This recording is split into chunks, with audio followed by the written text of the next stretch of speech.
네, 안녕하세요. 성공취업의 시작 접정보센터 이남기입니다. 네, 안녕하세요. 정보윤입니다. 네, 이제 3월이 되면서 본격적인 공채 시즌이 시작이 됐는데 그동안 차근차근 준비를 잘해온 학생들은 이제 드디어 내 차례가 됐구나 하면서 조금은 설레는 마음을 느낄 수도 있을 것 같습니다. 네, 그런데 공채 시즌과 함께 안타까운 소식도 전해지고 있어서 걱정이에요. 네. 네, 불확실한 경기 전망 탓에 아직까지 신입 공채 모집을 할 것인지 말 것인지 이 여부를 결정하지 못한 기업도 많고요. 이 모집 시기를 결정한 기업 중에도 얼마나 뽑을 것인지 이 채용 규모를 결정하지 못한 곳이 상당수 있다고 합니다. 네, 이제 또 날씨도 봄이 되면서 좀 설레는 마음이 있고 또 네. 이제 상반기 공채가 시작된다고 해서 설레는 마음이 취준생분들한테는 다시 청년 취업 빙하기가 시작되지 않을까 이런 생각이 들면서 조금은 걱정이 많아지지 않을까 이런 생각이 듭니다. 네, 이렇게 살랑살랑 부는 봄바람과는 다르게 좀 우울한 소식들이 전해지고 있어서 안타까움이 큰데요. 네. 하루에 한 통만 받아도 우울해지는 문자가 있잖아요. 그쵸. 불합격 문자. 네. 혹시 그 아나운서 준비하시면서 네. 불합격 문자 몇 번이나 받아보셨어요? 저는 불합격을 그렇게 많이 안 해봤는데 저는 정말 많이 받았었거든요. 우울하죠. 저도 많이 받아봤는데. 네. 하루 종일 기분이 안 좋아서 아무 의욕도 안 생기고 맞아요. 그러는데 이게 비단 취업에서만 발생하는 게 아니라 취업 준비를 위한 스터디 모집이나 이런 학회에서도 이런 불합격 문자를 너무 많이 받는 준비생들이 있다고 해요. 그래서 이런 걸 보면 한 설문조사를 보면 취준생의 24%가 스터디 그룹 모집 단계에서 탈락한 경험이 있다고 응답했다고 하는데요. 네. 이게 참 대기업 취업보다 이런 스터디 그룹에 합류하는 게 더 어려운 게 참 우리 취업 현실이 얼마나 어려운지를 보여주는 것 같습니다. 네, 말씀하신 것처럼 이런 현상이 얼마나 이 취업난이 심각한가 이런 모습을 단적으로 보여주는 예인 것 같은데 그래도 아직은 포기하기가 이르겠죠. 저희가 또 너무 일러요, 너무. 발빠르게 정보를 제공해드리고 또 오늘도 알찬 소식으로 구성을 해봤으니까 저희가 옆에서 저희 잡정부센터가 여러분들의 취업을 도와드리도록 하겠습니다. 네, 아무리 작은 바늘구멍이라도 쏙쏙 들어갈 수 있도록 취업에 대한 알찬 내용이 많이 준비되어 있으니까요. 오늘도 잡정부센터와 함께 출발해 보시죠.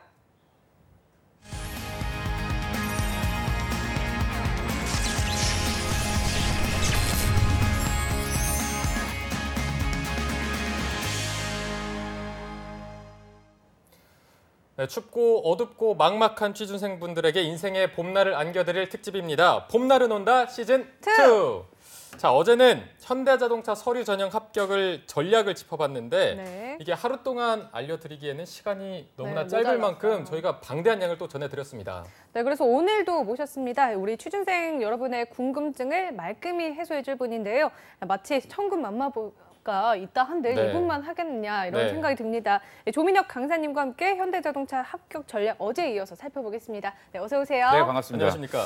두 분하고 같이 방송 이번 주 처음이네요. 네. 소감이 어떠십니까?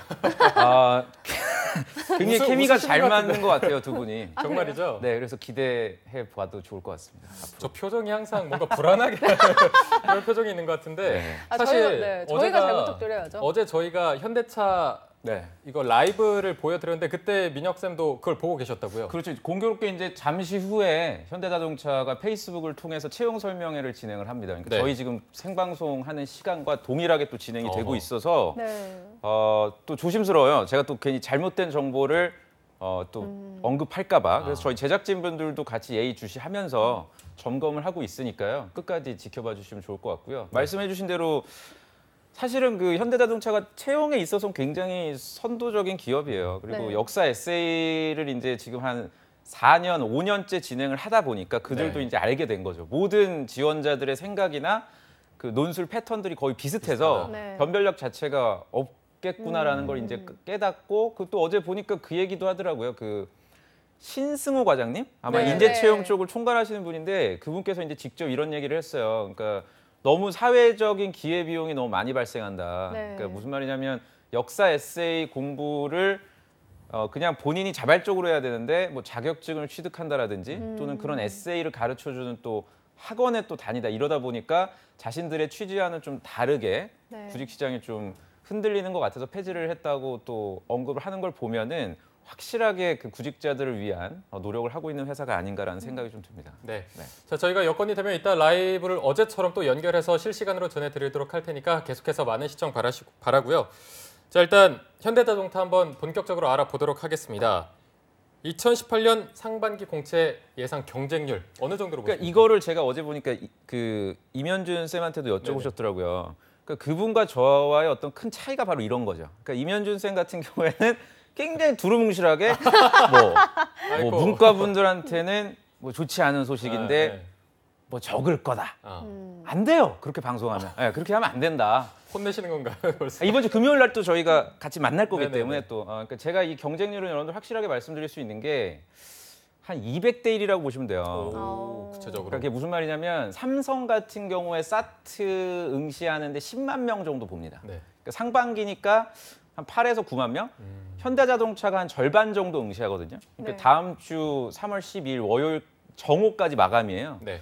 제 생각에 한 5만 명 정도 지원을 할 거라고 예상이 되고요. 네. 저희 방송을 꾸준하게 보신 분들이라면 아시겠지만 작년 그 여름에 합격자를 통해서 제가 수집한 그 채용 소요를 말씀드린 적이 있어요. 네. 그때 2차 수에 걸쳐서 입사를 했는데요. 1차 수 때 150명, 네. 그리고 2차 수 때 한 250명. 그래서 합해서 한 400명 정도밖에 뽑질 않았죠. 그러니까 네. 이거를 계산을 여러분들 해보시면 100대 1 정도가 되고요. 이걸 또 이제 직무별로 나눠서 본다면 100대 1을 훌쩍 넘는. 특히나 이제 문과 직무 같은 경우에는 거의 뭐 한 200대 1. 200대 1. 네, 경영 지원 분야는 뭐 한 대여섯 명 뽑는데 굉장히 많은 인원이 지원을 하는 이런 경쟁률이라고 보시면 될 거기 때문에 사실 이제 뒤에 질문들 굉장히 많이 또 저희가 방송 때 다룰 텐데 크게 경쟁률이 의미가 없죠. 그러니까 100대 1을 넘어가면 두 분이 더 잘 아시지 않으세요? 허수도 아나운서라는 많고. 네. 그 경쟁률 자체가 상당히 높기 때문에 네. 내가 정말 열심히 잘해야 합격하는 경쟁률이다 이렇게 이해를 하셔야 될 것 같아요. 네. 네, 그러면 디테일로 승부하는 우리 민혁 쌤에게 하나 더 여쭤볼게요. 서류 전형 합격자는 이 최종 합격자의 몇 배수를 뽑는다 이런 카더라가 많이 돌잖아요. 그렇죠. 그럼 이번 서류 전형에서 합격 통보를 받게 되는 취준생은 몇 명 정도로 예상하시나요? 그 제가 지금 경쟁률이 상관이 없다 그랬는데 저렇게 질문을 하면 안 되는 거죠. 그래서 오늘 아주 그냥 많이들 궁금해하시는 부분이니까. 농담이고요. 또, 네. 그러니까 보통 10배수 정도라고 보시면 돼요. 네. 그러니까 10배수 정도를 인적성에 응시하게끔 만들거든요. 그러니까 다시 말씀드리면 5만 명 정도가 지원을 한다 그러면은 한 최종 합격 인원이 한 500명 정도라고 됐을 때 한 5천 명 정도. 네. 그러니까 다시 말해서 4만 5천 명이 서류 전형에서 탈락을 하는 거죠. 현대자동차가 여러분들 굉장히 친절한 회사인 게 저도 어제 그 자료를 봤는데 3월 12일 날 마감을 해서 이 네. 기업이 진짜 친절한 게 서류 발표 날짜를 알려줘요, 미리. 네. 제 기억에 4월 4일 수요일 날 네. 전통적으로 오후 3시에 정말 친절해요. 오후 3시에는 신입 그 대졸 공채 서류 합격자 발표를 하고 오후 4시에 인턴 전형, 그다음 뭐 5시에 경력 사원. 그러니까 시간까지. 굉장히 좀 신뢰하게 되죠. 네. 4월 4일 수요일 날 서류 전형을 발표를 해서 인적성 시험이 4일 후에 있습니다. 서류 4월 발표 8일 후 날. 그러니까 네. 사실상 지금부터 H팀에서 여러분들이 대비를 하지 않으시면 4월 4일 수요일 3시에 합격자 통보를 받더라도 10배수 안에 들어가더라도 인적성 공부하려고 서점에 가면 책이 없어. 그렇겠네요. 그러니까 그런 바보 같은 짓을 지금 하시면 안 되고 네. 지금부터라도 인적성 준비를 늦지 않았으니까 빨리 시작을 하셔야 되고요. 4월 8일 날 인적성 시험을 보고 한 열흘 후죠. 4월 20일 금요일 역시 오후 3시에 인적성 합격자 발표를 해서 네. 그 다음 주 4월 24일 화요일 날부터 1차 면접 전형이 진행이 되고요. 그다음 임원 면접이 5월. 이런 식으로 이제 스케줄표가 딱 나와 있어요. 네. 현대자동차는. 네. 그렇기 때문에 저희 방송 보시면서 그리고 또 그 직무 소개 영상들 현대자동차에서 제공하는 이런 것들 여러분들이 보시면서 좀 숙지를 하시면 얼마든지 좀 주도적으로 네. 구직활동 아마 해 나가실 수가 있을 겁니다. 네, 지금 이걸 보시는 분들도 민혁쌤처럼 이 스케줄이 머릿속에 이미 정리가 돼 당연히. 있어야 됩니다. 네. 머리가 정리가 돼 있고 그래서 지금은 인적성 검사를 시작을 했어야 된다. 그러니까 이게 지금도 좀 늦은 주목해야 거 될 게 아닙니까? 뭐냐면 굉장히 참 뭐 제가 사실은 지난번 방송까지 현대자동차를 굉장히 좀 이렇게 깠어요. 비난도. 근데 그건 이제 현대자동차라는 업계 자체가 그런 거고 채용에 있어서만큼은 상당히 선도적인 게 12일 날 마감을 해서 4월 4일이라는 거는 거의 20일 넘게 서류 전형을 진행한다는 얘기예요. 네. 네. 그러니까 요새는 이제 빅데이터가 발달돼 있어가지고 3월 12일 날 지원을 하시면 그날 밤 또는 아무리 늦어도 3월 13일까지는 그 서류 전형이 다 끝나요. 네. 네. 그다음 남은 한 열흘 정도의 시간 동안에는 자소서만 평가하는 거예요. 네. 그 다음에 합격자들 정보 뭐 내부적으로 보고하고 그래서 이제 여러분들한테 그 합격자 통보가 가는 거거든요. 그러니까 그만큼 자소서에 대한 변별력이 높아졌고요. 그리고 지금 저는 사실 이번에 항목을 바꿀 줄 알았는데 네. 바꾸질 않았어요. 3개 항목을 지금 바꾸지를 않았고 아마 이 자소서 항목에 대해서 우리 지금 시청하시는 분들 굉장히 관심을 많이 갖고 계실 텐데 그만큼 변별력이 높은 항목이기 때문에 항목을 안 바꾼 거거든요. 그러니까 항목이 안 바뀌었다고 해서 여러분들이 지금 너무 안일하게 접근하시면 안 되고 어떤 경험 써야 되는지 그리고 자소서 항목에서 뭘 물어봤는지 파악을 반드시 해주셔야 된다라고 네. 말씀드리고 싶네요. 네. 자, 그러면 이게 실제로 현대차에 합격한 자들의 스펙도 굉장히 궁금해할 것 같은데 스펙 어느 정도 되나요? 그러니까 합격한 자들이 어떤 스펙인지 이제 지금 나올 텐데요. 보시면은 사실 이게 여러분들이 저는 오해하지 말아야 되는 부분이 뭐 학점이 3.7이고 뭐 어학 점수가 뭐 토스 6고 뭐 오픽이 뭐 IM이고 뭐 이렇게 나오는데 이거는 합격자들의 평균이라기보다는 뭐 상위 몇 퍼센트 또는 특수한 케이스들을 공개한 거예요. 현대자동차가. 네. 이거는 사실 내부 정보기 때문에 지금 나오고 있네요. 현대자동 여기 나오고 있는데 현대자동차에 입사한 사람들의 평균이라고 여러분들이 이해하시면 안 되고요. 평균 그러니까 예를 들어서 괜히 또 이렇게 보시면 여러분들 절망합니다. 인턴이 1.2회다. 이제 이렇게 되면은 아 합격자들은 최소한 평균적으로 한 번 이상의 인턴을 했구나. 이게 아니란 얘기예요. 직무 분야별로 조금씩 상이할 수가 있고요. 특히 외국어 기타 같은 경우에는 제2외국어예요. 네. 영어 점수가 아니라 뭐 스페인어라든지 뭐 그 동남아어 이런 네. 제2외국어, 뭐 힌디어 뭐 이런 그 외국어 자격증을 보유하고 있는 사람은 아고 극히 일부거든요. 네. 그러니까 그렇게 이해를 하셔야 되고 오히려 저는 지금 이 표에는 아마 공개가 안 됐고 실제로 현대자동차에서 공개를 할 수 없을 정도인데 전공에 대한 부분이에요.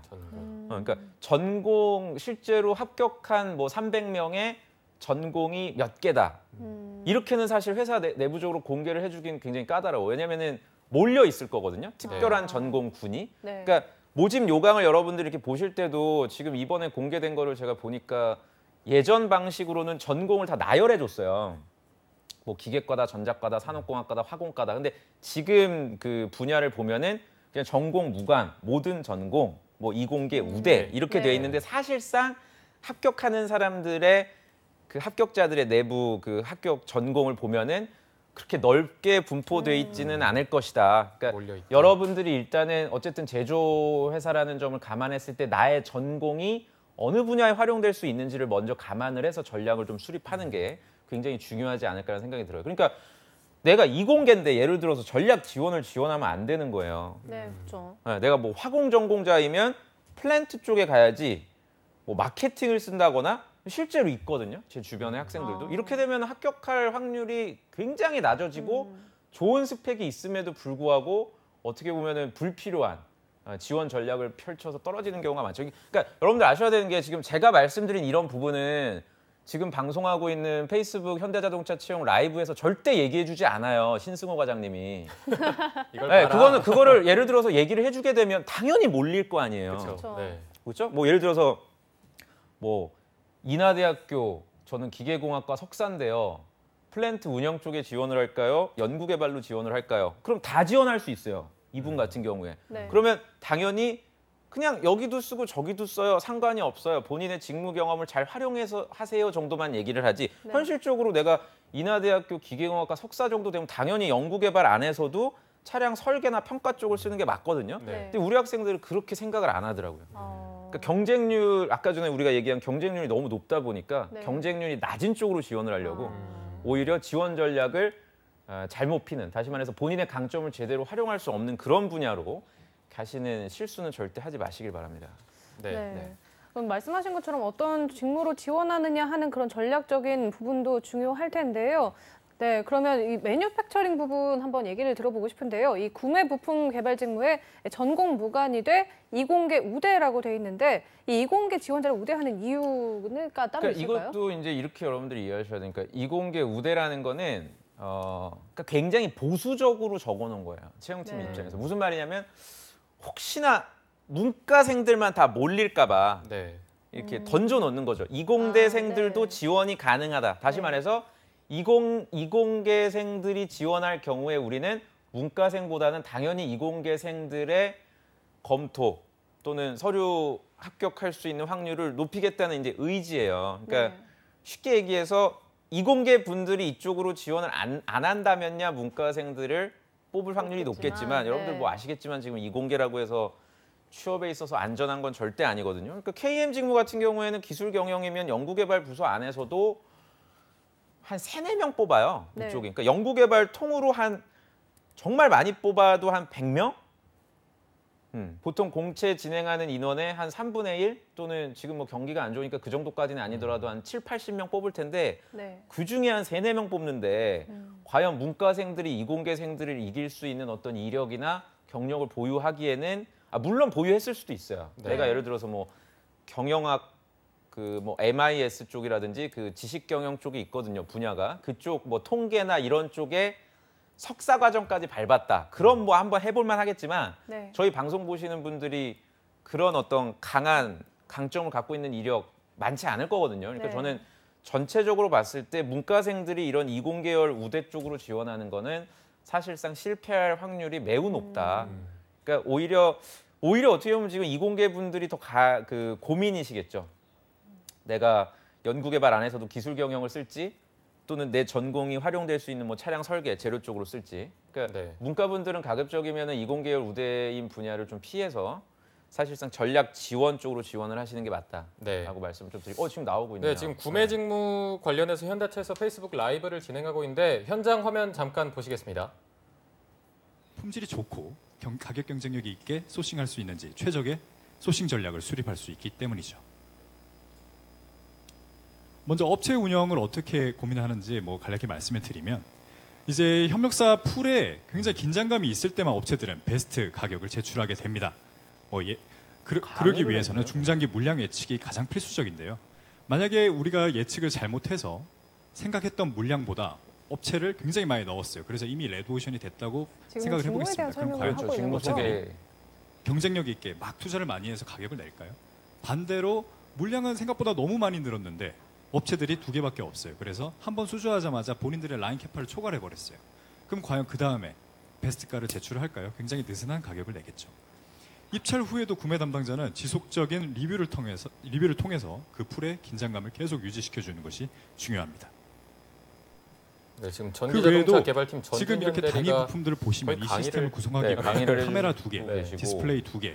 그런 데서 뭐 실질적인 뭐 꿀팁 이런 처음에는 그게 이제 우리 시청자분들도 아셔야 되는 게 저건 그냥 하나의 마케팅 행위입니다. 여러분들도 회사가 구직자들을 위해서 이렇게 생각을 하고 있고 뭐 촬영 하시는 분들도 있고 저거를 또 유튜브에 내보내고 녹화 영상들도 무료로 학생들이 이제 보면은 아무래도 상대적으로 삼성전자라든지 이런 소위 소비재 회사들에 비해서 자동차 한 대씩 갖고 있는 학생들은 없잖아요. 그러니까 아무래도 좀 진입장벽이 학생들에게 높다 보니까 친숙해지기 위한 그냥 노력의 일환이고요. 실제로 저런 선배들을 섭외하는 게 굉장히 어렵습니다. 인사팀에서. 왜냐하면 이분들 같은 경우에 지금 일해야 되는 시간, 두 분은 지금 일하시는 거잖아요. 저분들 지금 누가 일을 갖다 대신해주는 상황이 아니니까 저런 과장님이나 대리님을 채용 설명회 때문에 이렇게 소위 섭외하고 이러면 그 부서장이 좋아할 이유가 전혀 없거든요. 그러니까 지금 전준현 대리님 지금 뭐 나오는데 이분 같은 경우도 사실상 영혼 없이 얘기할 거라고요. 그냥 왜냐하면 우리 구직자분들 같은 경우는 자소서에 과연 어떤 소재를 써야 되느냐 항목 3개란 말이에요. 과연 어떤 얘기를 풀어내야 내가 합격률을 높을까. 이제 이쪽을 지금 저기 한 뭡니까 4-50명 되는 것 같습니다. 다 10초만이 남잖아요. 다. 또 우리 그러니까 그렇게 해서 듣고 있을 텐데 지금 대화 나누는 거 보면은 그냥 업계에 대한 얘기. 현대차 우리는 우리 지금 잘하고 있다. 그러니까 약간 좀 기업 홍보 느낌이 나는 게 좀 저는 아쉽고요. 물론 그 직접 저 어디입니까 학동인가 그럴 거예요. 저희가 원주로 그 저기까지 올 수 없는 그 지방에 계신 분들한테야 더없이 좋은 어떤 그 기회일 수는 있으나 저게 직접적으로 여러분들의 어떤 구직 활동에 연결되기에는 어렵기 때문에 이제는 페이스북 라이브 끄시고 저희랑 같이 계속 방송을 보시는 게 좋지 않을까. 꿀팁은 저희 직업방송에서 얻어가시면 될 것 같습니다. 자, 그럼 질문 이어갈 텐데, 자 플랜트 기술 대 플랜트 운영. 이때 이공계 지원자들이 어떤 부분을 조금 어필을 해야 유리할까요? 그러니까 쉽게 얘기하면 이거예요. 그러니까 플랜트 기술은 현장에서 일어나는 설비의 문제점 또는 문제가 없더라도 어떻게 하면은 조금 더 빠르게 자동차를 조립해서 가동률도 높이고 완성차를 만들 수 있을까를 고민하는 그 기술적인 부분의 일을 맡아서 하시는 게 이제 플랜트 기술이고요. 플랜트 운영은 그 자동차 공정이 아마 6대 공정인가 7대 공정이 있을 텐데 각 공정마다 빨리 만들고 또는 뭐가 문제고 이거를 이제 조율하는 거예요. 그야말로 오퍼레이팅하는. 그러니까 그렇다 보니까 기술 쪽은 조금 그 뭐라 그럴까요? 그 스페셜리스트를 원하죠. 해당 분야의 전문가. 반면에 해당 분야에 대한 전문성은 좀 부족하더라도 전체적인 어떤 공정 효율, 최적화, 다시 말해서 산업공학과라든지 기계과라든지 이런 전공자들이 아무래도 플랜트 운영 쪽으로 갈 수 있다는 점 여러분들이 기억을 해야 되고요. 두 번째는 플랜트 운영이라고 돼 있지만은 공장에 직접적으로 내가 관여해서 일하지 않더라도 공장에서 운영하는 데 필요한 어떤 효율성이나 인간관계라든지 또는 예를 들어서 뭐 노조를 대응한다라든지 이런 것들도 플랜트 운영 안에 업무가 포함이 돼 있어요. 그러니까 여러분들이 공대생이더라도 내가 약간 좀 전공에 있어서는 강점이 상대적으로 부족한 것 같다. 하지만 자동차 분야에 대한 애착이라든지 경험들이 있다. 이러신 분들은 기술 쪽보다는 운영 쪽으로 지원하시는 게 맞고요. 제가 이 얘기를 왜 이렇게 드릴 수 있냐면 지난 하반기 때 저희 합격자를 보니까 그 플랜트 기술 쪽에 합격한 분들이 학교 네임밸류는 수도권이 아닌 천안 쪽에 있는 학교인데 4년 내내 자동차 만들고 부수고 뭐 이런 자작 경연 대회, 소위 자동차 이 업계에 근무하기 위해서 학생들이 할 수 있는 가장 난이도가 높은 그 활동이 자작 자동차 경영 대회거든요. 이게 거의 뭐 최소 6개월에서 길게는 2년 정도 걸리는 경험이에요. 그러니까 이런 전문성 있는 경험이 있으신 분들은 플랜트 기술 쪽에 합격을 하고요. 반면에 내가 직접적인 어떤 자동차 관련 경험은 없었지만 산업공학을 전공했던 한성대 학생이 있었어요. 한성대. 어딘 줄 알아요? 성신여대 그쪽 아닌가요? 한성대 입구역 4호선에 아닌가요? 그러니까 어디? 저 북쪽에 있었던 그렇죠. 그러니까 성균관대 북쪽으로 올라갑니까? 해화 쪽에 해화 그러니까 쪽에. 상대적으로 이렇게 좋은 학교 이미지는 아니거든요. 근데 이제 장교였고 산업공학과 전공이었다는 어떤 그런 리더십과 관련된 자기의 강점을 어필을 해서 플랜트 운영 쪽에서 근무하고 계신 분들도 있어요. 그러니까 여러분들이 전략을 짜실 때는 이런 직무별 성격, 그러니까 이런 직무별 성격을 파악하는 데는 아까 여러분들이 보셨던 그런 직무 담당 현직자들의 인터뷰가 도움이 될 수는 있어요. 다만 지금 마감 기한이 오늘 벌써 며칠입니까? 3월 7일이면은 5일밖에 안 남았네요. 현대차 마감이. 그러니까 거의 주말 내내 여기저기 카페에서 밤새고 현대차 자소서만 쓰는 분들 여러분들 굉장히 많이 보실 텐데요. 그때까지 시간 끌지 마시고 빨리 저는 제출을 하셔야 되지 않나 조언을 드립니다. 네. 자, 플랜트 기술과 플랜트 운영을 비교해서 또 전략까지 세워봤는데 자, 이제 R&D 부분으로 한번 넘어가 보겠습니다. R&D 부분 기술 경영 직무 같은 경우에는 역시나 전공 무관이라고 썼는데 이공계 우대라고 또 적어놨습니다. 그렇다면 이공계가 절대적으로 유리한 건가요? 사실상 이공계만 뽑는다라고 저는 이해를 하시는 게 좋을 것 같습니다. 그러니까 뭐 5명 뽑는데 1명 뽑는 분과 또는 2명 뽑는데 그 작은 거를 보고서 도전해라라고 저는 얘기 드리고 싶지는 않아요. 그리고 이미 그 분야에 도전하기 위해서 충분한 시간적 여유를 가지고 준비했던 분들, 예컨대 아까 말씀드린 석사라든지 또는 동종업계 어떤 경력자라든지 이런 분들이 그러니까 응용공학 쪽이거든요. 기술 경영이 메카트로닉스라든지 주전공에 대한 심화 그 강점은 없지만 다양한 분야에 소위 융합된 전문성을 가지고 있는 사람들을 뽑는 직무라 절대 이런 TO라든지 강점을 소개해주는 그런 라이브 아까 전에 그런 자리에선 얘기해주지 않을 거예요. 그러니까 저는 문과생들은 전략 지원 쪽 안에서도 뭐 경영 지원이나 서비스 쪽으로 지원을 하시길 바라고 이런 이공계 우대 쪽은 아주 특수한 사람들이 본인의 강점을 활용하는 분야라고 이해를 해주시는 게 좋을 것 같아요. 네, 그럼 R&D 부분 하면 다들 이제 연구개발 이렇게 뭉뚱그려서 알고 있는 경우가 참 많잖아요. 그런데 세부 직무 중에 이 차량 설계랑 차량 평가 직무는 어떤 차이가 있는 건가요? 그러니까 설계 같은 경우에는 실제로 뭐 쉽게 얘기하면 설계 경험이 있어야 돼요. 그러니까 뭐 오토캐드라든지 카티아라든지 도면 설계. 그러니까 내가 실제로 학교 다니면서 그러니까 설계라는 게 되게 답이 없는 일이거든요. 그러니까 저희 방송으로 따지면 작가님 역할이에요. 그러니까 본인이 이거를 다 그려야 되잖아요. 아까 전에 제가 대기실에서도 작가님하고 얘기하다 왔는데 굉장히 힘들어하시더라고요. 그러니까 이 판을 짜야 되는 역할이기 때문에 오케스트라의 어떻게 보면 지휘자 역할일 수도 있고요. 이런 소위 조율하고 기획하는 일이기 때문에 아무래도 고도의 전문성과 숙련도가 필요해요. 네. 그러면은 뭐 설계 전공 과목을 수강했다라든지 가장 좋은 거는 그 전공 과목의 전문성을 가지고 뭐 캡스톤 디자인 경연대회에 나가서 뭐 수상 정도는 아니더라도 뭐 입상이라도 했던 이력이 있다면 정말 자소서 네. 3번 항목에 여러분들에게 굉장히 큰 도움이 될 수 있고요. 네. 반면에 차량 평가는 설계에 비해서 고도의 전문성을 원하는 건 아니기 때문에 네. 신입사원들이 지원하기에는 상대적으로 용이하다. 그리고 우리 기계 전공자들은 그 변속기라든지 소위 자동차의 그 전반적으로 이렇게 굴러가는 구조를 만드는 파워트레인 이런 쪽에 지원을 하시는 게 아무래도 그 경쟁률 차원에서 봤을 때는 좋은 전략이 되지 않을까 싶어요. 네. 자, 이제 소프트웨어 부분 한번 넘어가 보면 소프트웨어 같은 경우에는 주요 전공이 모든 전공 이렇게 써 있습니다. 그래서 인문계 분들이 많이 지원할 것 같고 경쟁률도 굉장히 높을 것 같은데 이공계 지원자는 그렇다면 반대로 이공계 지원자는 어떤 전략을 세워야 될까요? 이건 거짓말이에요.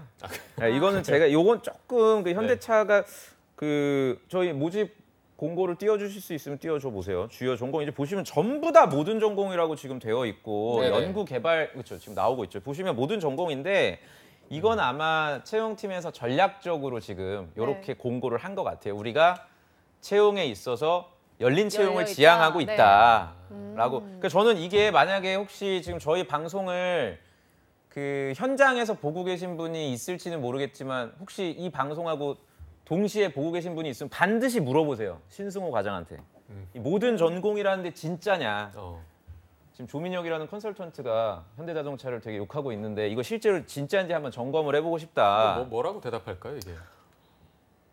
그냥 이렇게 뭐 냈는데 당연히 직무 역량만 있으면 저희는 뭐 미디어 전공이든 네. 뭐 정치 외교든 상관없다고 이제 뻔뻔하게 얘기를 하겠죠. 왜냐면 보시면요. 소프트웨어라는 게 AI 빅데이터 분석, 플랫폼 개발 이런 거를 네.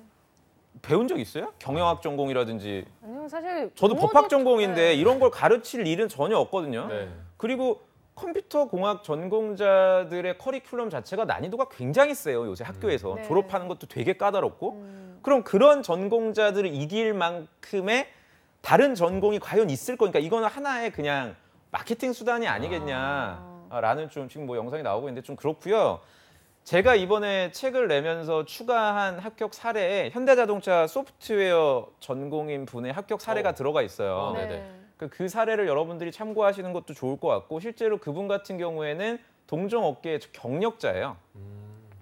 그러니까 컴퓨터 공학 전공을 한 것뿐만이 아니라 네. 그 전공을 활용해서 실제로 다수의 프로젝트를 진행했던 이력들을 자소서에 썼기 경력이 또. 때문에 이거는 그냥 모든 전공이라고 해놨지만 사실상 컴퓨터 공학 그 또 숭실대 유명한 전공 있죠. 전자통신, 정보 이런 분들을 당연히 내부적으로 필터링해서 아마 걸러낼 거니까 그러니까 그런 걸 여러분들이 좀 고려해서 지원하셔야 되고 저는 사실 이번에 모집 부분 보면서 굉장히 재밌었던 게 네.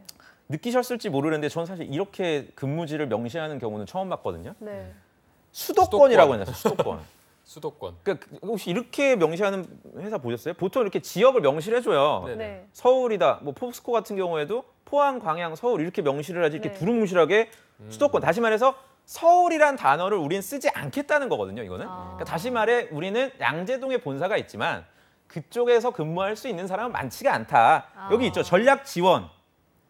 전국 사업장이라고 해놨어요. 그러니까 네가 한정하지 말란 얘기예요. 여러분들이. 나 어디 가겠다라고. 예를 들어 우리 지방에 계신 분들은 본인이 정해요. 그냥 나는 뭐 호남권에 있으니까 이쪽 관련 그 뭐 순천이나 뭐 여수 정도만 갈 네. 생각하고 뭐 뒤에도 이제 벚꽃이네요. 그러니까 뭐 그렇게만 이제 자기가 한정하는 경우가 많은데 네. 이게 여러분들 뭐가 문제냐면 지금 여러분들 머릿속에는 서류 단계만 생각하겠지만 네. 면접 전형에 가서 이런 소위 잘못된 근무지 선택 또는 고집 우리 여성분들 같은 경우에는 지방 근무 굉장히 못한다고 또 징징대고 이런 네. 실제로 합격한 분들 중에서도 네네. 네. 힘들죠, 근데. 아나운서 분들도 힘들지 않나요? 저는 지방에서 근무하다가 네, 왔거든요. 친구들 갔다 왔는데. 힘들긴 갑자기 힘들어요. 또 실드를 치네 또. 그러니까 지방에서 근무한다는 게 그만큼 까다롭기 때문에 맞아요, 네. 이거를 갖다가 명확하게 서울이라고 명시하지 않았다는 걸 여러분들이 아셔야 되고 네. 이건 어쨌든 굉장히 기초적인 건데요. 보시면 아직도 현대자동차가 울산에만 있다고 생각하는 분들이 있어요. 플랜트 쪽 보시면 지금 나오잖아요. 울산, 아산, 전주. 그리고 네. 각 공장의 각 지역의 공장에서 만드는 자동차의 성격들이 달라요. 네. 승용차 만드는 거 그리고 버스나 트럭 같은 상용차 만드는 공장 이런 식으로. 네. 그러니까 적어도 이 정도까지는 여러분들이 확실하게 알고 있어야 이번에서 물어보는 회사를 선택하는 기준, 뭐 직무 선택 3번에 대한 얘기 이거를 쓸 수가 있다. 그 점을 좀 주목해서 우리가 볼 필요가 있을 것 같아요. 네. 네, 이번에는 한번 전략 지원 부분 한번 살펴볼게요. 여기 전략 지원도 마찬가지로 전공 무관 지원이 가능하다 보니까 많은 인문계생들이 기대를 걸고 지원을 할 것 같은데 그러면 우리 이공계 지원자분들은 이 부분에 대해서는 또 어떤 전략을 가지고 어필을 해야 좋을까요? 이공계 분들 같은 경우에는 사실상 전략 지원 파트를 생각을 전 안 하셨으면 좋겠어요. 일단. 네. 좀 전략 지원 파트는 정말 그러니까 아예 전공에 대해서 내가 저학년 때부터 포기했다. 그리고 일찌감치 2학년 때부터 뭐 이런 전략, 뭐 예를 들어서 이런 거죠. 내가 기계과인데 나는 기계과 전공을 안 살리기로 학교 다닐 초창기부터 결심을 해서 뭐 마케팅 동아리라든지 대외 활동이라든지 이런 거를 22, 23살부터 꾸준하게 해왔다. 그러면은 마케팅이라든지 상품 전략 쪽에 지원을 하실 수가 있어요. 네.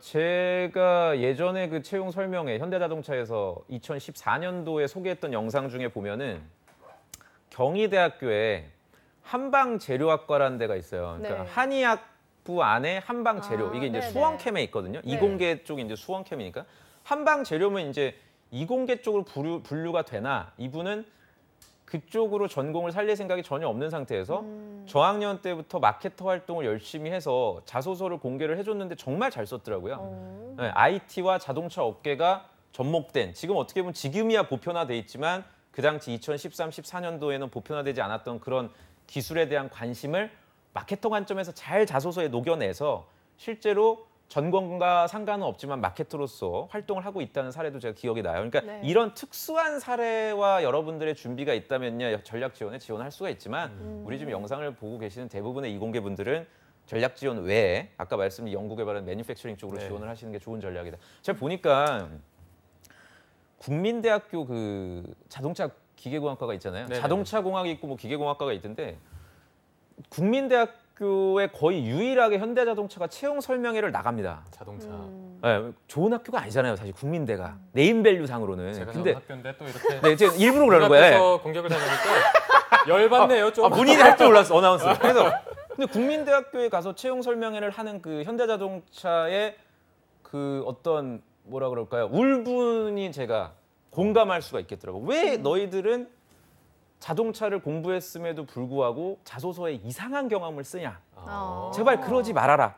그래서 어쩔 수 없이 그러니까 예를 들어서 국민대 자동차공학과 정도면 서류 심사에서 가산점이 붙어요. 꽤 높게. 그러니까 자소서를 정말 엉망진창으로 쓰지 않는 이상은 떨어지질 않는데 저희가 방송 때 그렇게 쓰지 말라고 했던 뭐 봉사활동이나 뭐 국토대장정이나 이런 걸 갖다 뭐 회사를 선택하는 기준에 뭐 도전하는 회사기 때문에 선택했다.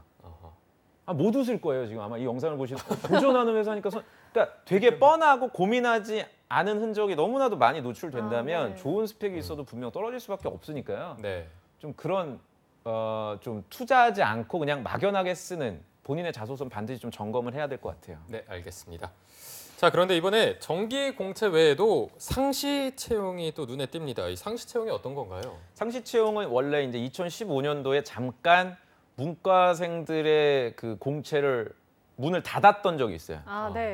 그 욕을 많이 먹었죠. 그러니까 현대자동차 나름대로는 그 문과생들 뭐 실제로 많이 뽑지 않는데 몇천 명이 지원하니까 일도 너무 많겠죠. 한 10명밖에 안 뽑을 건데 2~3천 명 지원하고 이러면은 그래서 차라리 우리는 문과생은 공채로 지원하지 말고 그냥 상시 채용으로 다시 말해서 구글이나 외국계 회사들이 하는 방식이거든요. 이력서를 먼저 올려놓으면 우리가 그 이력서를 보관하고 있다가 혹시 해당 부서에서 요청이 들어오면 검토하는 방식. 그러니까 어떻게 보면 되게 이기적인 채용이에요. 이건 상시 채용은. 구직자는 내부적인 상황에 따라서 면접이라든지 서류 전형 일정이 정해지는. 그러니까 다시 말해서 지금 같이 진행하고 있는 이 상시 채용 지원은 같이 하실 수가 있는데 결국에 여러분들이 아까 언제입니까? 4월 8일 일요일 날 HMS를 봐야 되는 거는 저희 뭐 오늘 방송 때 다루진 않지만 현대자동차 계열사들이 있단 말이에요. 기아자동차, 모비스, 다이모스 이런 회사들 중에 하나만 볼 수 있어요. 인적성 네. 시험을. 네, 그렇기 때문에 언제까지 기다려야 되는 이런 전형 말고 네. 대졸 공채로 여러분들이 지원을 하시는 게 당연히 속편한 전략이라고 할 수 있죠. 네. 네, 그러면 아무래도 공채가 더 유리하다고 말씀을 해주셨긴 한데 상시 채용에 만약에 지원하는 사람들이 있다면 그러면 이공계나 인문계나 이공계 둘 중에 어느 쪽이 더 유리할까요? 당연히 상시 채용 같은 경우에는 인문계가 유리해요. 아까도 말씀드린 대로 그 경쟁률 차원에서 봤을 때는 경쟁이라는 게 없거든요. 상시 채용은 기업 내부적인 상황에 따라서 네. 발생하는 거기 때문에 당연히 이공계에 비해서는 인문계가 유리하다고 말씀드릴 수 있는데 그게 이제 여러분들 개인별 상황에 따라 다르겠죠. 내가 예를 들어서 뭐 4학년 1학기거나 나이가 그렇게 많지 않은 자기 시간을 좀 주도적으로 쓸 수 있는 그런 이력 상황이라면 상시 채용을 지원해도 되는데 내가 이미 지금 2017년 8월이나 지금 2018년 지난달에 졸업을 했는데 네. 상시 채용을 쓴다? 이건 공백기가 굉장히 길어질 수 있는 어떤 리스크도 생길 수가 있어서 네. 그런 점들은 여러분들이 유념을 좀 하고 지원을 해야 될 것 같아요. 네, 알겠습니다. 자, 그리고 저희가 어제도 했고 오늘도 아까 현대차에서 페이스북으로 진행하는 라이브 채용 설명회를 연결해서 잠깐 보여드리기도 했는데 네. 이게 아까도 말씀하셨지만 그렇게 많은 정보를 얻어갈 수는 없지만 그렇죠. 거기에서 조금 200% 이렇게 활용할 수 있는 방법이 있을까요? 그 제대로 된 질문을 좀 하세요. 면접관, 그 거기서 채용 설명해 담당자에게. 주시는 분들한테 네. 그러니까 너무 기술적인 내용들 예를 들어서 뭐 지원 동기 어떻게 써요라든지 뭐 이번 항목에 회사를 선택하는 동기를 쓰라고 했다는데 제 지원 동기가 이게 맞나요? 뭐 이렇게 그러니까 소위 평가 기준을 점검하는 또는 그런 인사팀에서 공개해 줄 수 없는 정보를 확인하는 접근은 그건 굉장히 소비적이죠. 왜냐하면 이 사람들은 공개할 수 없는 정보니까. 네네. 네. 그러니까 그런 것들 말고 내가 이만큼 고민을 했는데 혹시 내가 고민한 거에 첨언해 주실 어떤 말이 없냐. 그러니까 질문 자체를 클로즈 퀘스천이 아니라 오픈 퀘스천을 여러분들이 좀 던져주셔야 아마 기억하게 될 거예요. 네. 참고로 이런 설명회 이게 지금 선발돼서 가신 거예요. 저기 앉아있는 분들이 그냥 줄 서서 들어간 게 아니라 나름대로 선발이 저거 돼서. 참석하려고 또 자소서 써야 돼. 아 정말요? 네, 한 합격을 300자에서 저것도 합격해야 지금 가는 거거든요. 아, 저는 추첨으로 가는 줄 알았어요. 그러니까 추첨을 하되 이제 읽어보죠. 아무나 그냥 막 제가 사실은 지금 보니까 몇 명은 제가 눈에 익어요. 제 학생들도 있고 네. 저기 지금 가신 분들. 그러니까 저기 참석했다는 것만으로도 정량적인 가산점까지는 아니어도 정성적인 가산점은 있어요. 뭐 예를 들어서 이남규라는 친구가 오늘 질문 괜찮더라. 인사팀에서 좀 주목해서 봤으면 좋겠어요. 그래? 그럼 이남규는 100점 만점에 10점 줘야지. 그게 아니라 이남규 지원자 거 자소서 한번 먼저 봐야 되겠다. 요런 그러니까 그게 어떻게 보면 굉장히 맞아. 기억하게 만드는 게 네네. 중요한 그 연결고리가 될 수 있으니까 잘 활용하시길 바랍니다. 네. 네, 그럼 마지막으로 이 현대자동차 2018 상반기 공채에서 이 취업 성공을 위한 우리 현준쌤의 신의 한 수 가르쳐 주신다면 민혁 어떤 게 쌤. 민혁 있을까요? 쌤이고요. 네, 그러니까 네, 죄송합니다. 현준쌤. 죄송해요, 민혁 쌤. 죄송합니다. 끝까지 마음에 안 드네요, 현준 쌤. 죄송합니다. 농담이고요. 속이 시원하네. 네, 국민대학교 욕해갖고 이제 좀 속이 시원해. 민혁 쌤. 네. 현준쌤 죄송합니다. 그 현대자동차 같은 경우에는 지금 블라인드로 사진도 여러분들이 입력하는 란이 없고 네네. 굉장히 투명하게 채용 전형을 진행하고 있어서 자소서 항목들이 굉장히 중요합니다. 특히 1번 항목이 변하지 않고 있고요. 아마 이 부분은 우리 웬만큼 구직 활동하신 분들은 어느 정도 아시겠지만 지금 영상을 처음 보시거나 처음 취준하시는 분들은 아마 1번 항목 되게 막막하실 거예요. 네. 이 부분에 대해서는 저희 과거의 잡정보센터에서도 지난 2년 동안 굉장히 많이 다뤘어요. 네. 그러니까 저희 제작분들하고도 많이 고민을 했거든요. 과거에 했던 얘기를 또 해야 되나. 그래서 일부러 저희가 자소서에 대한 내용은 좀 배제를 시켰으니까 네. 그 부분은 여러분들이 과거 영상을 통해서 꼭 한번 점검을 해보시기를 당부드립니다. 네, 알겠습니다. 자, 오늘 도움 말씀 주신 조민혁 강사님 고맙습니다. 감사합니다. 고맙습니다. 네, 자, 잡정보센터 1부에서 준비한 소식은 여기까지고요. 잠시 후 2부에서는 김하윤 캐스터와 함께하는 전국 각지의 생생한 채용 소식을 알아보는 일자리 방방곡곡이 준비되어 있습니다. 네, 또 취준생들을 위한 발빠른 소식 전해드리는 취업인 뉴스에서 올해 채용 시장에 달라진 점과 또 주목할 포인트들을 전해드릴 예정이니까요. 네, 어디 가지 마시고요. 채널 고정!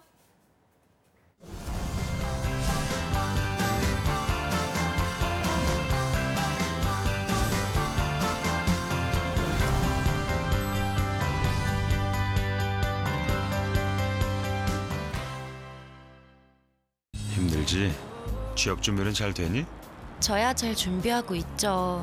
아빠는요? 아빠도 앞으로 잘 준비해야지. 청년의 내일도 작년의 내일도 준비가 앞으로를 만듭니다.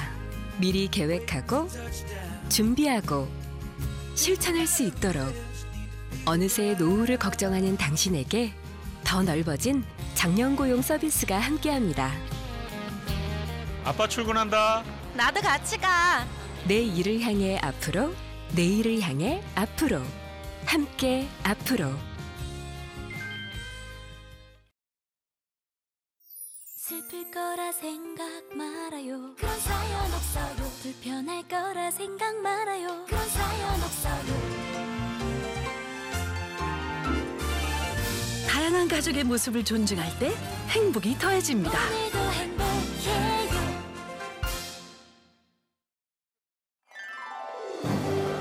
한국 직업 방송을 보면 취업이 보입니다.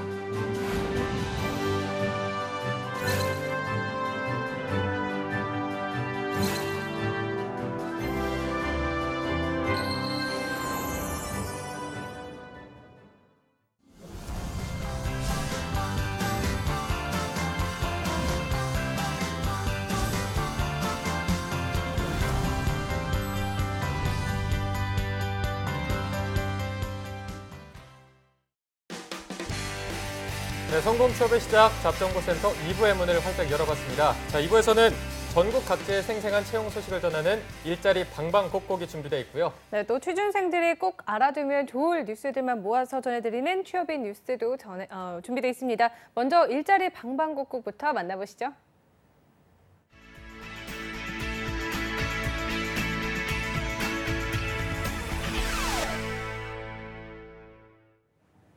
오늘 우리 동네엔 어떤 일자리 소식이 올라와 있을까요? 매일매일 전국 각지의 생생한 채용 소식을 알려드립니다. 일자리 방방곡곡, 오늘은 부산으로 먼저 떠나보도록 하겠습니다. 부산 고용센터의 노혜윤 주무관님 연결돼 있습니다. 주무관님 안녕하세요.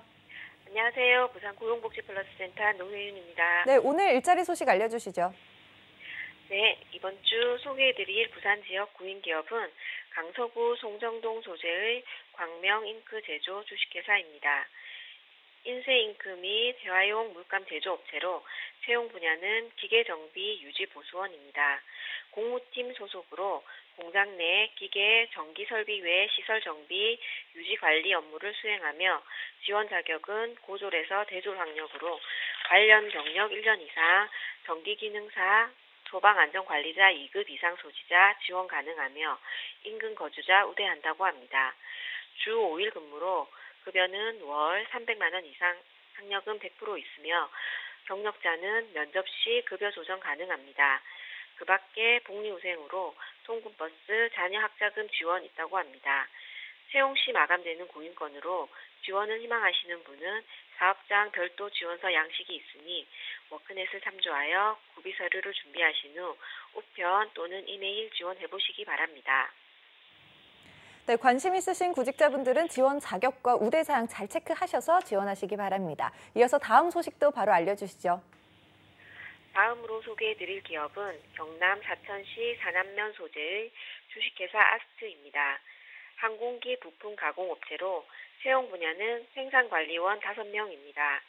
항공기 부품 생산관리, 계약관리 등 업무를 수행하며 지원 자격은 경력은 무관하며 대졸 이상, 토익 600점 이상, 대학교 평점 3.5 이상자 지원 가능하며 산업공학, 항공학 전공자, 컴퓨터 활용 능력 우수자, 학점 우수자, 보훈 취업 대상자, 청년층 우대한다고 합니다. 주 5일 근무로 급여는 연봉 3,200만 원에서 연봉 3,800만 원으로 경력자는 급여 조정 가능하며 복리후생으로 통근버스, 기숙사, 자녀 학자금 지원, 주택자금 지원 있다고 합니다. 채용 시 마감되며 사업장 자사 이력서 양식이 별도로 있는 구인권이니 관심 있으신 구직자분은 워크넷 확인 후 구비 서류를 준비하여 이메일 지원해보시기 바랍니다. 네, 생산관리원 5명을 채용할 예정이라고 하니까요. 관심 있으신 관련 구직자분들의 많은 지원 부탁드리겠습니다. 오늘 소식 감사합니다, 주무관님. 고맙습니다. 네, 이어서 전주로 떠나봅니다. 이효순 주무관님 연결돼 있습니다. 주무관님 안녕하세요. 네, 안녕하세요. 전주 고용복지 플러스 센터 이효순입니다. 네, 오늘 채용 소식 알려주시죠. 이번 주 소개해드릴 전북 지역 업체는 전북종합방재입니다.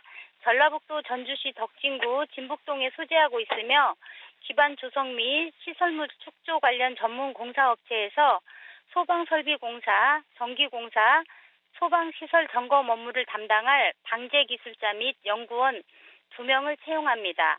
학력, 경력 모두 무관하게 지원 가능하며 우대사항으로는 소방설비기사 자격증 취득하신 분과 청년층을 우대한다고 합니다. 주 5일 근무에 급여는 연봉 2천만 원에서 2,300만 원입니다. 채용 시 마감되는 구인권이므로 지원을 희망하시는 분은 이력서와 자기소개서를 준비하셔서 팩스 또는 이메일로 접수해 주시기 바랍니다. 네, 학력과 경력이 모두 무관한 구직권입니다. 관심 있으신 분들의 많은 지원 부탁드립니다. 이어서 두 번째 소식도 바로 알아보겠습니다. 네, 다음에 소개해드릴 채용 정보는 유한회사 한풍제약입니다.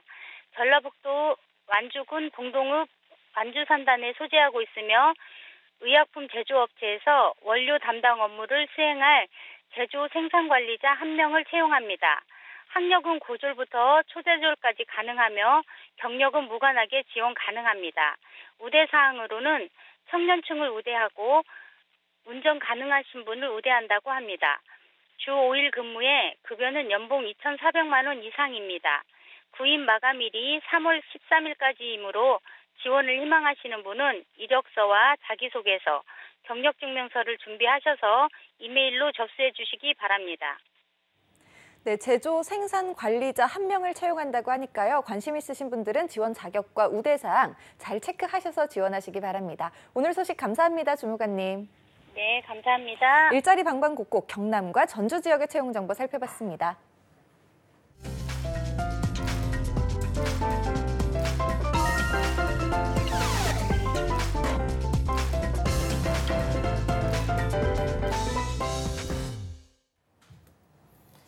네, 구직자들이 꼭 알아야 할 소식들을 발빠르게 알아보는 코너죠. 취업인 뉴스 시간입니다. 네, 2부에 여신님과 함께하겠습니다. 김아영 캐스터 안녕하세요. 안녕하세요. 안녕하십니까. 네, 오늘도 이렇게 현실 웃음이 터지게 도와주시는 정보연 아나운서님께 굉장히 감사드립니다. 자, 여신님. 이게 이제 봄이고 아까 뭐 네. 인별그램 이런 데서 봤더니 이제 뭐 벚꽃 엔딩 이런 게 오고 벌써 올라오고 있다 이렇게 말씀해 주셨는데 봄이 다가오면은 좀 어떤 활동을 주로 하시는지. 활동이요? 네, 여신님의 활동이 좀 궁금합니다. 저는 네. 굉장히 집순이라 일 끝나면 집에만 있어요. 근데 오늘이 바로 절기 경칩입니다, 네. 여러분. 네. 지금 봄이 지금 점점 우리 곁으로 다가오고 있는데요. 봄에 또 좋은 소식 있으면 좋겠습니다, 취준생분들. 아, 좋습니다. 네. 멘트도 아주 네, 여신다운 정말요. 멘트입니다. 감탄을 금할 수가 없는데요. 네, 그러면 오늘의 뉴스 한번 여신님께 들어보도록 하겠습니다. 네. 어떤 소식 준비되어 있나요? 네. 신입사원 채용이 시작되는 이 시기에 우리 취준생 여러분들 올해 채용 시장에 대해서 많이들 알아보고 계실 텐데요. 그래서 올해 채용 시장에 달라진 점과 그리고 주목할 포인트 7가지 제가 정리해봤습니다. 함께 만나보시죠. 네, 자, 가장 필요한 키워드만 조금 쏙쏙 뽑아 오셨기를 기대해 보면서 오늘의 첫 번째 키포인트를 알아보겠습니다. 첫 번째 키포인트 어떤 게 있습니까? 네, 첫 번째 키포인트는요. 바로 이 공채 대신 수시 채용 강화입니다. 네. 지난해부터 채용 시장에 수시 채용이라는 새로운 바람이 불어오고 있는데요. 이 원래 공개 채용 스케줄을 보면 다수의 대기업이 1년에 2번, 3월과 9월에 대규모로 채용을 진행했었죠. 네. 하지만 이러한 일정을 분산시키고 그룹 전체 채용이 아닌 계열사별 채용으로 전환 중이라고 합니다. 한 채용 포털 사이트에 따르면 대기업 중 절반가량이 수시와 공채를 병행할 것이라고 답했다고 하는데요. 현재 삼성그룹과 SK하이닉스 등은 수시 채용으로 신입사원을 선발 중에 있습니다. 네. 네, 그런데 대기업이 공채 채용이 아니라 수시 채용에 관심을 가지는 이유가 또 따로 있을까요? 네, 이 SK하이닉스 인사 담당자의 말을 인용하면요. 공채 시즌 전 우수 인재를 먼저 선점하기 위해서라고 네. 합니다. 또한 공채 시즌 주요 대기업으로의 인재 쏠림 현상도 막고자 하는 그런 의도가 있다고 하네요. 네, 이게 들어보니까 기업의 입장에서는 수시 채용으로 자신들이 원하는 인재를 뽑아갈 수가 있고 또 네. 인재들의 쏠림 현상도 막을 수 있다고 하니까 일석이조의 효과를 얻어갈 수 있을 것이라서 이 수시 채용이 조금 더 확산하지 않을까 네, 이런 그럴 생각이 것 듭니다. 같아요. 자, 다음 키포인트 한번 짚어볼까요? 네, 두 번째 키포인트입니다. 바로 블라인드 채용 4기업으로 확대된다인데요. 지난해 공공기관에 전면 도입된 이 블라인드 채용이 올해는 4기업으로도 확대될 것이라는 전망이 나오고 있습니다. 네. 다들 잘 알고 계시는 기업이죠. 바로 카카오가 이 블라인드 채용으로 최근 신입사원을 채용했는데요. 당시 230대 1의 경쟁률을 기록하면서 네. 최종 합격한 44명 중에 이 서울 소재 대학민 재학생 그리고 졸업생은 24명이었고요. 네. 비서울권 소재 대학은 17명, 외국대 출신은 3명이었다고 합니다. 그리고 연령대 또한 22살에서 32살까지 굉장히 다양했다고 합니다. 네. 네, 예전에 이 취업인 뉴스에서 이 카카오의 블라인드 채용을 다룬 적이 있었는데요. 이 블라인드 채용에 대한 다른 사기업의 반응은 지금 어떤가요? 네, 기업 임사 담당자들의 이야기를 들어보면 블라인드 채용 시행 전 우려가 있었던 것은 사실이지만 이 시행 후에 또 좋은 인재들이 발굴되는 경우가 많아서 굉장히 효과적이었다라고 말을 했다고 합니다. 네, 그렇군요. 이게 카카오를 시작으로 다른 사기업들 전반적으로 이제 블라인드 채용에 긍정적인 반응을 보이고 있는 것 같아서 네. 취준생 여러분들도 이런 흐름을 좀 잘 파악하시고 여기에 맞게 준비를 해주셔야 될 것 같습니다. 네, 그렇습니다. 근데 어제 취업인 뉴스에서도 올 상반기 취직에 자신이 없다 이렇게 부정적으로 응답한 취준생들이 절반을 훌쩍 넘겼어요. 거의 기억으로 60% 가까이가 됐던 네. 것 같은데 그만큼 좀 취준생들의 자신감이 조금 부족한 그런 모습들을 볼 수가 있었거든요. 네네. 그 이유로 블라인드 채용, 직무 적합성 채용 등 이렇게 새로운 채용 방식에 스스로 준비가 덜 돼 있다. 이렇게 심리적으로 압박을 느끼는 경우도 굉장히 많았고 그래서 이런 것 때문에 더 불안해한다는 전문가의 견해도 있었습니다. 네, 하지만 이게 또 기존 채용 방식에서는 크게 틀을 벗어나지 않는다고 하니까요. 이 본인에 대한 자신감을 가지고 꾸준히 준비한다면 꼭 취업 성공 이루실 수 있을 겁니다. 네, 말씀하신 것처럼 어쨌든 본인에 대한 확신을 가지고 있으면 이 블라인드 채용이 확산된다고 한들 분명히 좋은 결과가 다 있을 거라고 생각이 들어요. 다만 이 블라인드 채용이 점점 확산된다는 거는 꼭 염두에 두셔야 이 취업 성공에 조금 더 빠르게, 더 정확하게 다가갈 수 있을 것 같습니다. 네. 세 번째 키포인트 소개해 주시죠. 네, 세 번째 키포인트는요. 바로 공공기관 채용문이 활짝 열렸다는 소식입니다. 지난해 건강보험공단은 신입직원 채용을 3번 진행했고요. 그리고 한국전력공사 또한 채용 인원을 확대했습니다. 아직 구체적인 계획이 나온 상태는 아니지만 올해 역시 공공기관 채용 인원이 역대급으로 확대될 것이라는 전망이 나오고 있습니다. 네, 이게 공기업 취업 정말 문도 좁고 어려운데 이게 지난해에서야 채용 상황이 조금 나아졌다고 합니다. 이번에 채용을 기대하던 취준생들한테는 굉장히 단비 같은 그런 기다리던 소식일 것 같아요. 네, 맞습니다. 그런데 또 이 한편으로는 자동차 및 철강 산업 등이 최근에 어려움을 겪게 되면서 연관된 중소기업과 협력기용 채용에까지 영향을 미치고 있는 것이 아니냐 하는 우려가 있는데요. 네. 공기업 채용 확대가 이 같은 어려움을 완화해줄 대안책이 될 것이라고 또 생각이 듭니다. 네, 취준생들에게 조금이라도 나아진 상황이 있어서 정말 다행이라는 생각이 드는데요. 곧바로 네 번째 키포인트 한번 살펴보겠습니다. 네, 다음 키포인트는요. 바로 삼성 G사트 상식 폐지입니다. 삼성은 2018년 상반기 3급 신입 공채부터 이 G사트에 대한 상식 영역을 폐지한다고 밝혔는데요. 삼성 관계자는 다양하고 폭넓은 범위에서 문제가 나오다 보니 이 수험생들이 준비하는 데 부담이 굉장히 컸겠고 그리고 직무 관련된 지식을 더 집중적으로 평가하기 위한 조치라고 설명했습니다. 네, 이거는 진짜 잘 된 조치인 것 같아요. 이 상식이라는 게 분야도 굉장히 많고 이게 끝이 없는 게 상식인데 맞습니다. 이게 준비하기가 정말 막막하거든요. 근데 막상 또 일을 해보면은 그렇게 이 상식이 필요한 일도 없기 때문에 이 부분들은 취준생들이 조금 시간을 절약하는 데 도움을 줄 것 같기도 합니다. 네, 그렇죠. 사실 직무 적성 검사는 취준생 입장에서 매우 막막한 부분 중에 하나로 또 손꼽히기도 하잖아요.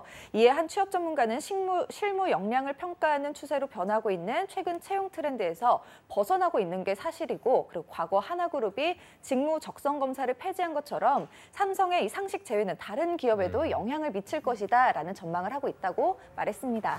네, 저도 이 상식 시험이 사실 사회적 낭비가 아닌가 이런 생각을 했었는데요. 어서 이런 추세가 다른 기업들에도 빨리 적용이 돼서 직무 적성 검사가 좀 하루빨리 폐지돼서 우리 취준생 여러분들의 노고를 조금이라도 더 줄여줬으면 좋겠습니다. 다음 키워드 소개해 주시죠. 네, 다음 5번째 키워드입니다. 바로 직무 역량의 중요성은 여전해인데요. 최근 몇 년간 주요 기업 채용 담당자들이 주목하는 채용 키워드가 바로 직무 역량입니다. 채용 담당자들은 직무와 연관된 전공 학점을 확인하고 자소서 및 면접 전형을 통해서 산업과 연관된 지식, 인식, 그리고 직무에 대한 이해도 등을 평가하는데요. 이에 한 취업 전문가는 직무에 대한 이해를 시작으로 관련 직무 역량을 어필하기 위해 다양한 경험을 할 것을 당부했습니다. 네, 다양한 경험을 하라.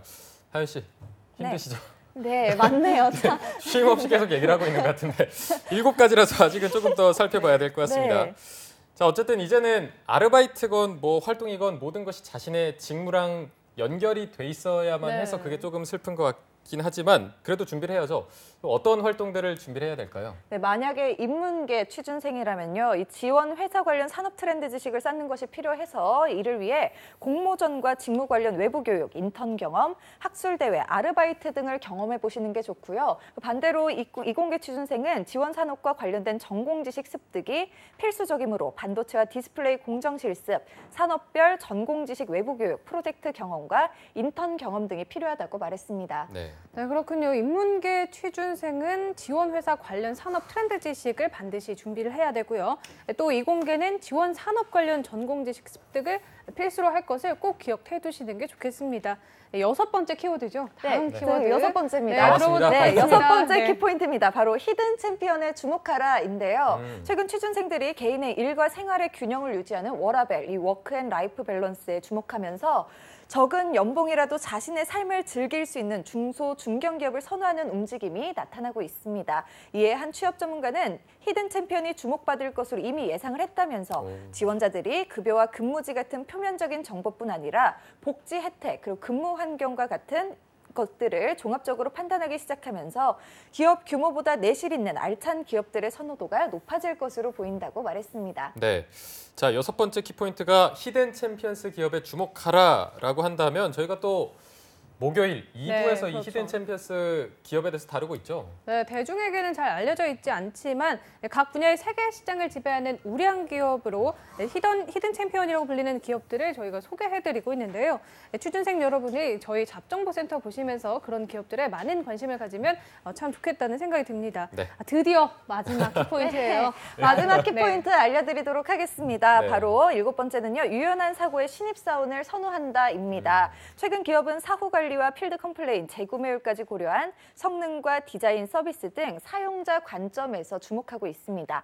이에 한 취업 전문가는 이에 따라 인재를 선발할 때도 장기적인 관점과 그리고 커뮤니케이션 능력을 갖춘 인재를 선호하는 경향이 나타나고 있다면서 철저한 자기 분석으로 자기만의 역량을 거짓없이 표현해야 취업 시장에서도 경쟁력을 확보할 수 있을 것이라고 말했습니다. 네, 이게 뭐 유연한 사고의 신입사원을 마다하는 기업은 없을 거거든요. 네, 어느 기업이나 다 좋아할 텐데 그래도 김하연 캐스터가 방금 짚어준 것처럼 장기적인 관점 그리고 커뮤니케이션 능력을 갖춘 인재를 선호한다고 하니까 이런 부분은 꼭 체크해 두시는 게 좋을 것 같습니다. 네, 7가지 키포인트를 소개해 주시느라 참 애 많이 써주셨는데 이 중에서 기억에 남는 키포인트가 있다면 어떤 게 기억에 남으시나요? 아무래도 취업 성공률이 좀 높아야 하니까 공기업이 그 지원 확대, 채용 확대 이게 아무래도 좀 가장 기억에 남는 것 같습니다. 알겠습니다. 오늘 7가지 키포인트 정리해 주시느라 너무너무 고생 많이 하셨고요. 오늘 수고해 주신 김하연 캐스터 고맙습니다. 네, 고맙습니다. 고맙습니다.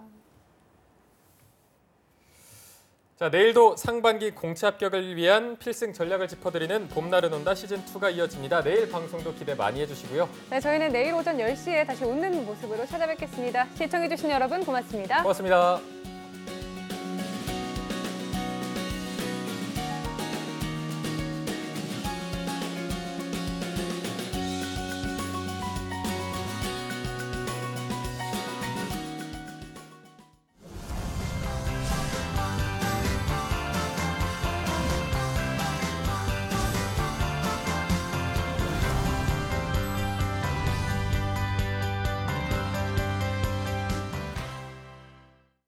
붕괴, 화재, 위험한 일이 일어나기 전에 대비할 수 있는 좋은 방법 없을까요? 학교에서 학생과 함께 점검, 함께해서 안심되고 직장에선 동료와 함께 점검, 함께해서 안심되고 정부에선 위험시설 점검, 앞장서서 개선하고 대한민국 안전을 위해 우리 모두의 안전을 위한 국가안전대진단. 우리가 함께하면 대한민국